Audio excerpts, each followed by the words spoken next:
안녕하세요 여러분. 어제는 예배 잘 들으셨습니까? 5월 27일 월요일 아침입니다.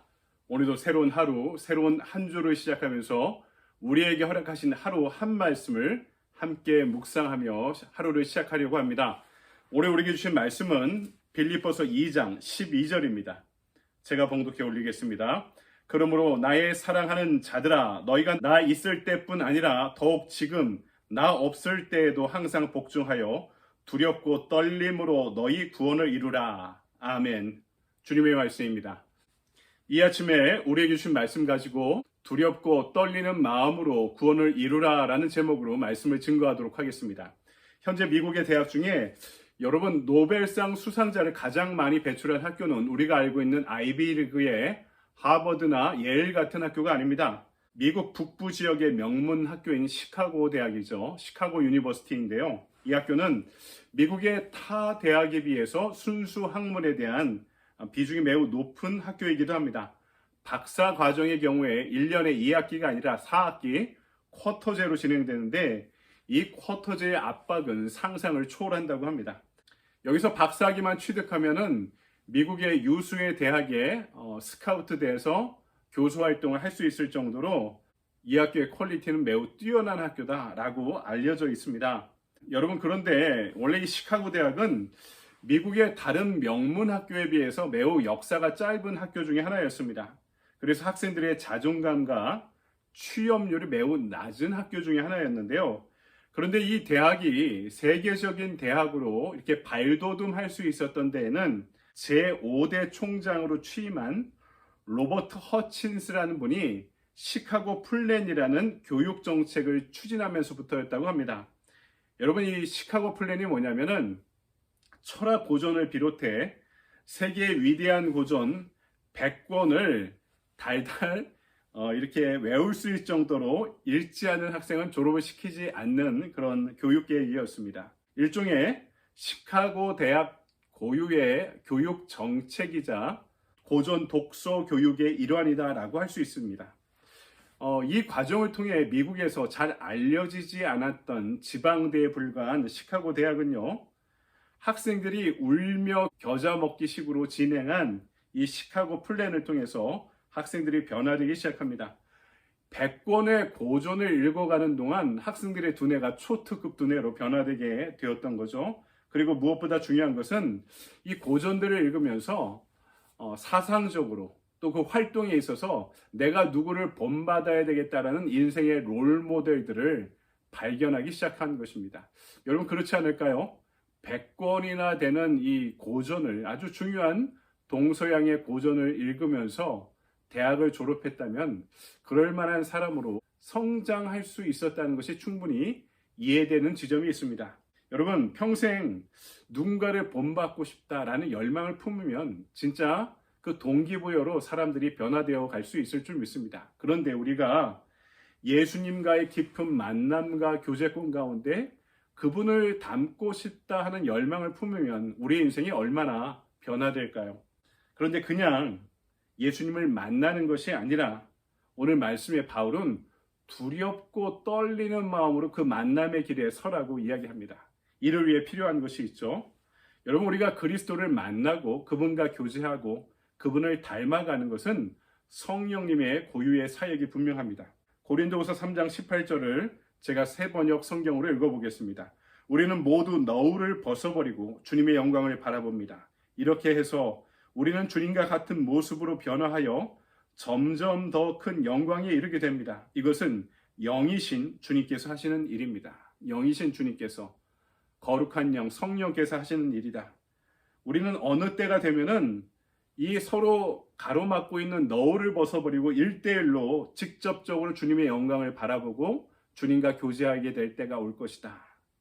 이것은 주님의 영이 하시는 일이다. 성령이 하시는 일이다. 여러분, 우리가 그리스도의 장성한 분량에 이르게 되는 이 성화의 과정, 거룩함의 과정은요, 성령께서 역사하실 때 가능한 일이지 우리의 지능이나 지혜, 경험, 의지로 가능한 일이 아니다라고 분명히 말씀하고 있는 것입니다.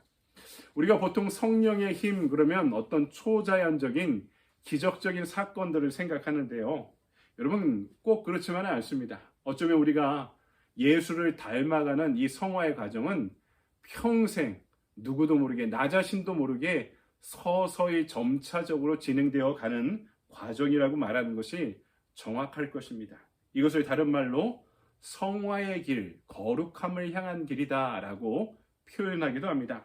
미국의 하버드 대학에서 종교사회학을 가리키는 하비 콕스라는 분이 있습니다. 이분이 1990년대에 기념비적인 저작을 발표했는데 영어 제목이 Fire from Heaven, 하늘로부터 내리는 불이다 라는 제목이었습니다. 한국에서는 한국어로 영성, 음악, 여성이란 제목으로 번역되기도 했는데요. 저도 직접 읽어본 책이기도 합니다. 이 하비 콕스라는 분은 1960년대 세속화 논쟁을 신학계에 불러일으킨 분이기도 합니다. 교회가 이제 세속화되지 않으면 살아남지 못할 것이다. 1960년대에 이런 파문을 종교학계, 신학계에 던진 분인데 이분이 20년, 30년 동안 공부하다 보니까 제자들과 함께 공부하고 연구하다 보니까 오히려 이 세상에서 세속화된 교회들은 없어지기 시작하고요. 오히려 오순절 계통의 교회들이 더 크게 부흥했다는 자기의 초기의 이론과 정반대되는 결과를 경험하게 된 것입니다. 그러면서 한 20, 30년 동안 이 오순절 계통의 교회를 연구했죠. 이 Fire from Heaven이라는 책을 보면은 한국의 여의도 순복음교회를 연구한 내용이 한 장, 챕터에 걸쳐 이렇게 기록되어 있는데 저도 아주 흥미롭게 읽은 책이기도 합니다. 그런데 이런 원초적인 영성을 추구한 교회들을 연구해 보니까 이것이 한국어 제목으로도 번역된 것입니다. 영성, 음악, 여성의 힘이 강했다. 원초적인 영성을 아주 올곧게 추구한 이 깊은 영성을 추구한 교회들이 살아남게 되었고, 두 번째, 여성의 지도력들이 거기서 발휘되었다. 세 번째, 교회 예배의 요소에서 음악이란 부분이 매우 중요한 요소로 사용되기 시작했다라는 것을 또 귀납적으로, 경험적으로 연구하며 발견하게 되었다는 내용입니다. 그러니까 세상이 세속화되는 것 같고 합리적으로 변화되는 것 같지만 이 원초적인 깊은 영성에 대한 갈급함은 더해만 가고 있다라는 결과를 얻게 되었다는 것입니다. 한국교회의 제자훈련을 소개한 분이 우리가 이렇게 존경하고 있는 사랑의 교회 고 옥하는 목사님이었습니다.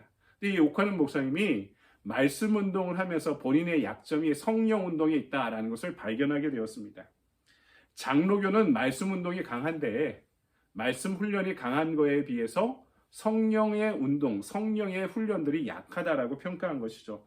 반면에 오순절 계통의 교회들, 펜타코스탈한 교회들, 한국 같은 경우는 순복음교회 같은 교회들은 은사주의적인 성령 운동에 대한 관심은 많지만 말씀 훈련이 약하다는 것을 발견하게 되었다는 거죠. 우리가 좀 흥미롭게 바라볼 수 있는 것이 교회사를 보면 이 감리교 운동은 좀 색다른 성격을 갖고 있었습니다. 감리교 운동은 웨슬레의 성령 운동으로 통해서 18세기 영국의 대각성 운동으로 이렇게 번지게 된 것을 우리가 들어서 알고 있는데요.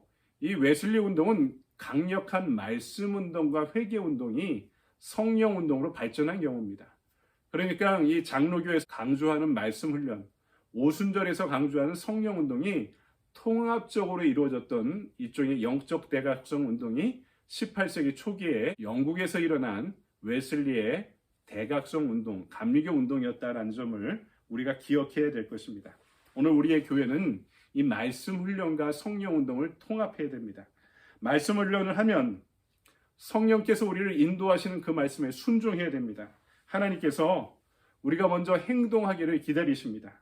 우리가 힘이 생기거나 믿음이나 확신이 생길 때까지 기다릴 필요가 없습니다. 마가복음 9장 23절입니다. 예수께서 이르시되 할 수 있거든이 무슨 말이냐, 믿는 자에게는 능치 못할 일이 없느니라 하시니. 아멘. 할 수 있느냐 없느냐를 따지기 전에 하나님의 뜻인가 그렇지 않은가를 따지라는 것입니다. 그리고 하나님의 뜻이 분명하다면 그 뜻을 쫓아 순종하면 됩니다. 그럼 나를 통해 그 일을 이루시는 분은 성령 하나님이시라는 것이죠. 약점이 있어도 행동하고 결핍이 있어도 행동하고 두려움이 있어도 나서십시오.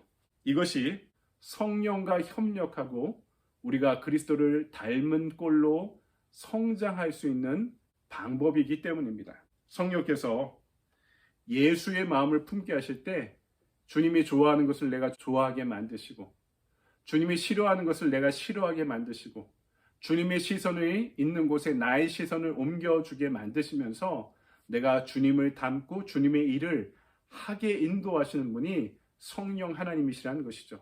오직 말씀을 통해 우리를 인도하시고 변화시키는 역할을 성령 하나님께서 하시기 때문입니다. 이를 위해 오늘 우리는 주님 앞에 두렵고 떨리는 마음을 지녀야 됩니다. 12절을 다시 읽어볼까요? 그러므로 나의 사랑하는 자들아, 너희가 나 있을 때뿐 아니라 더욱 지금 나 없을 때에도 항상 복종하여 두렵고 떨림으로 너희 구원을 이루라. 아멘. 우리가 예수를 닮아가는 과정을 다른 말로 표현하면 구원을 완성해가는 성화의 과정이다라고 말할 수 있습니다. 그런데 우리가 구원받았다 자만하지 말고, 내가 구원의 확신이 있다 자만하지 말고, 두렵고 떨리는 마음으로 날마다 깨어 하나님 앞에 서야지만 그 구원을 완성하는 과정, 성화의 과정에 우리가 참여하고 진행하며 완성할 수 있다고 말씀하고 있는 것입니다. 구원은요, 우리가 신앙의 목표가 아닙니다. 우리가 신앙생활을 시작하는 출발입니다. 신앙의 목표는 그 구원을 완성해가는 성화의 과정이다라고 이야기할 수 있는 것입니다. 1741년 7월 25일 잔 웨슬리 목사님은요, 옥스퍼드 대학의 성 마리아 교회에서 대학 교수들과 학생들을 대상으로 설교했는데 그것이 유명한 The Almost Christian이란 제목의 설교입니다. 한국말로 번역하면 거의 그리스도인. 무슨 뜻일까요? 웨슬리가 이 설교를 통해 이야기한 것은 교회 안에 두 종류의 사람이 있다. 거의 그리스도, almost 크리스찬이 있고요. 온전한 그리스도인이 있다고 이야기합니다. 거의 그리스도인, almost 크리스찬이 누구냐? 교회 밖에 있는 사람들 중에는 도덕적이고 정의감을 지닌 사람들, 교회 안에서는 경건의 형식을 띠고 인간적인 열심을 갖고 있는 사람들이다. 하지만 이들이 almost 크리스찬이지 온전한, 완전한 그리스도인은 되지 못한다. 그렇다면 완전한 그리스도인이 되기 위해, 거의 그리스도인이 완전한 그리스도인이 되기 위해서는 무엇이 필요하느냐? 웨슬리는 이 기준을 이렇게 제시합니다. 얼마만큼 말씀에 사로잡혀 살아가고 있는가? 얼마만큼 성령님의 주장에 순종하며 살아가고 있는가? 그리고 말씀과 성령님의 인도에 따라서 얼마나 하나님과 이웃을 사랑하며 사는가? 그것이 거의 그리스도인이 완전한 그리스도인으로 성장할 수 있는 길이다, 기준이다라고 말씀하고 있는 거죠. 오늘 이 말씀 붙잡고 성령의 인도하심 가운데 살아갈 때 구원을 받았다 만족하지 말고, 구원의 확신이 있다 자만하지 말고, 이 구원을 완성하기 위해 오늘도 하나님 앞에 두렵고 떨림으로 우리의 구원을 완성해 갈 수 있는 저와 여러분의 하루가 되기를 주님의 이름으로 간절히 축원드립니다. 아멘. 적용의 질문입니다. 내 안에 역사하시는 하나님의 은혜를 막는 장애물은 무엇입니까? 두렵고 떨리는 마음으로 성화의 길을 완성하기 위해 오늘 하루 무엇을 실천하겠습니까? 여러분, 이 말씀을 유의해서 생각해 보시기 바랍니다. 액션 플랜입니다. 하루 한 말씀으로 주신 말씀에 순종하기. 오늘 말씀에 도전과 또 질문과 고뇌가 있다면 이 말씀 붙잡고 깊이 기도하면서 주신 도전 앞에 지금 순종할 수 있는 오늘 하루가 되길 바랍니다. 여러분, 오늘도 좋은 하루 보내십시오. 감사합니다.